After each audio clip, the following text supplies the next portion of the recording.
Hey there everyone, my name is Alvia, I go by he and pronouns, I'm a star guide. I wanted to make another stream of consciousness style video. This is about awakened and not awakened starseeds, and it's something that I have been wanting to talk about for a while, because I have noticed this kind of a thing where we might have starseed souls on this planet who either are totally awake, or those who totally have this potential, they totally have that energy, but they're just not aware of their power. And that's the main difference. Some starseed souls who are on this planet, first of all, are totally awake. They just found themselves, they found their soul, they found all of that very easily, and so they radiate their starseededness all clearly. It's very obvious, and there's just no way to say otherwise. Those beings who are,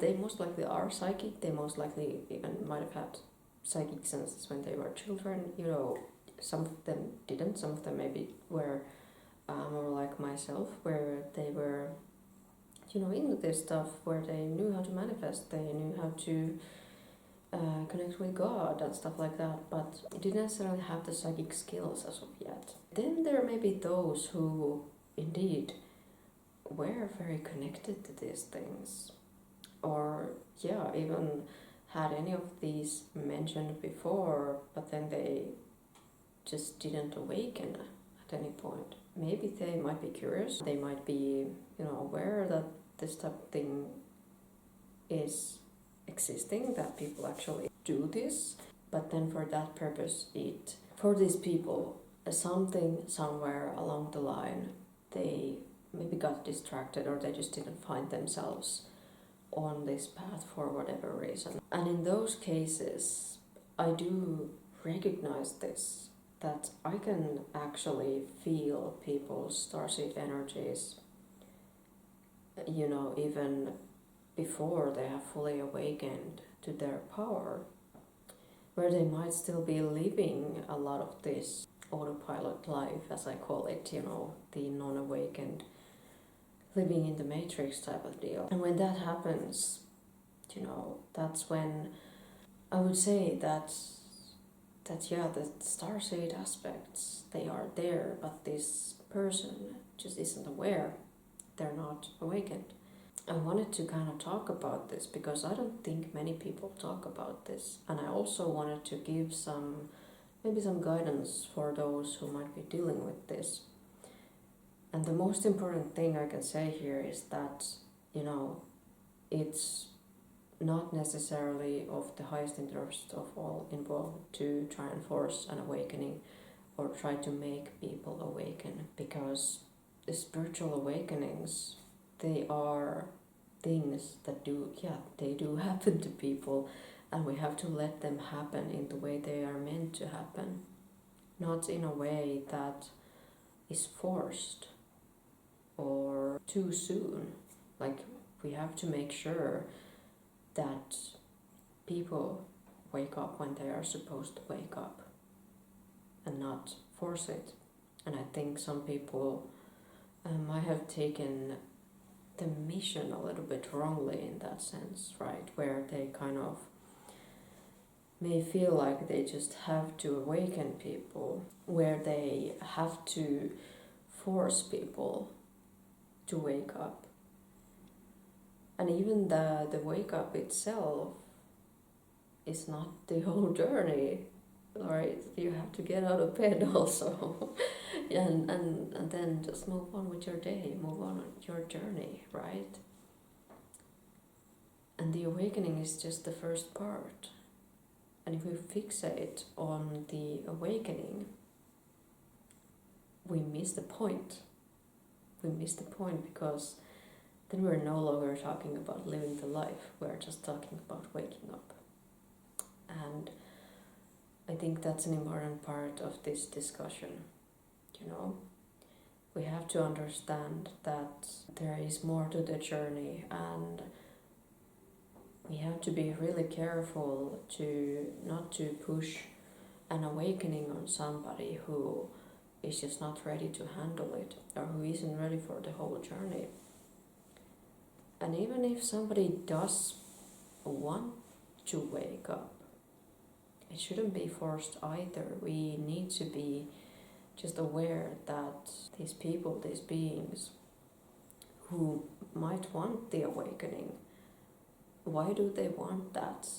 That's an important question. Why do we want to awaken? Why do we want to go through that process that can either be really good, it can be very blissful, beautiful, amazing, but it can also be very wild, It can be kind of the other end of the spectrum where it can bring harsh, reality checks to us. And it can bring those challenging situations. It can bring a lot of purging. It can bring a lot of healing, and healing isn't always soothing or smooth sailing. Healing isn't linear. And so then when we kind of go through those type of processes in our awakening situation, we have to know that, that person is ready for it. And another thing to keep in mind is that this is not about something where we just convert people, right? We don't want to have the attitude of the, whatever that thing that Christians do is. A lot of Christians, not all of them. We don't want to have this attitude where we just try to get everybody to think the same exact thoughts as we do. Because the awakening isn't even about the mind. It's about your whole spiritual existence. And so therefore, some other things to consider maybe, do we know this person's soul? Because we might know that person's soul. And there might be some things on that soul's journey, like maybe there are some paths that this soul is meant to take before they can awaken, or maybe there's something about their soul group, right? Like maybe their soul group was meant to have a certain type of experience or certain type of awakening experience, and that experience is just not yet. Or maybe it should have been, because in that case, for whatever reason that soul didn't awaken, there was probably some kind of a detour or a glitch there. That's also where we shouldn't be all savior mindset about it. Like at that point we want to kind of maybe start to understand that, okay, could there be something that would need to, for example, be deconditioned, or do we have to do some more work when it comes to understanding the journey of this being. And so therefore, what I would like to kind of wrap this up with, it really depends on a situation, on whether or not that person is actually ready to wake up as a starseed. Like I said, we really shouldn't be forcing it. But I also do believe that encouraging people to dive into these things can be a very powerful place to start from, right? We shouldn't be scaring people away from the path, and we shouldn't be scaring people away from this type of stuff, but rather allowing for that openness to exist and allowing for that sort of exploration to come into the game. So those are some useful things that we can use to of course make sure that we are doing things in the right way, and that we are doing things with the right people, and that we are understanding the awakening as just one part of the process, and that we are understanding that it's not a process that should be forced. But instead, if somebody is curious, we can allow them to be curious, no matter how awake or not awake they are.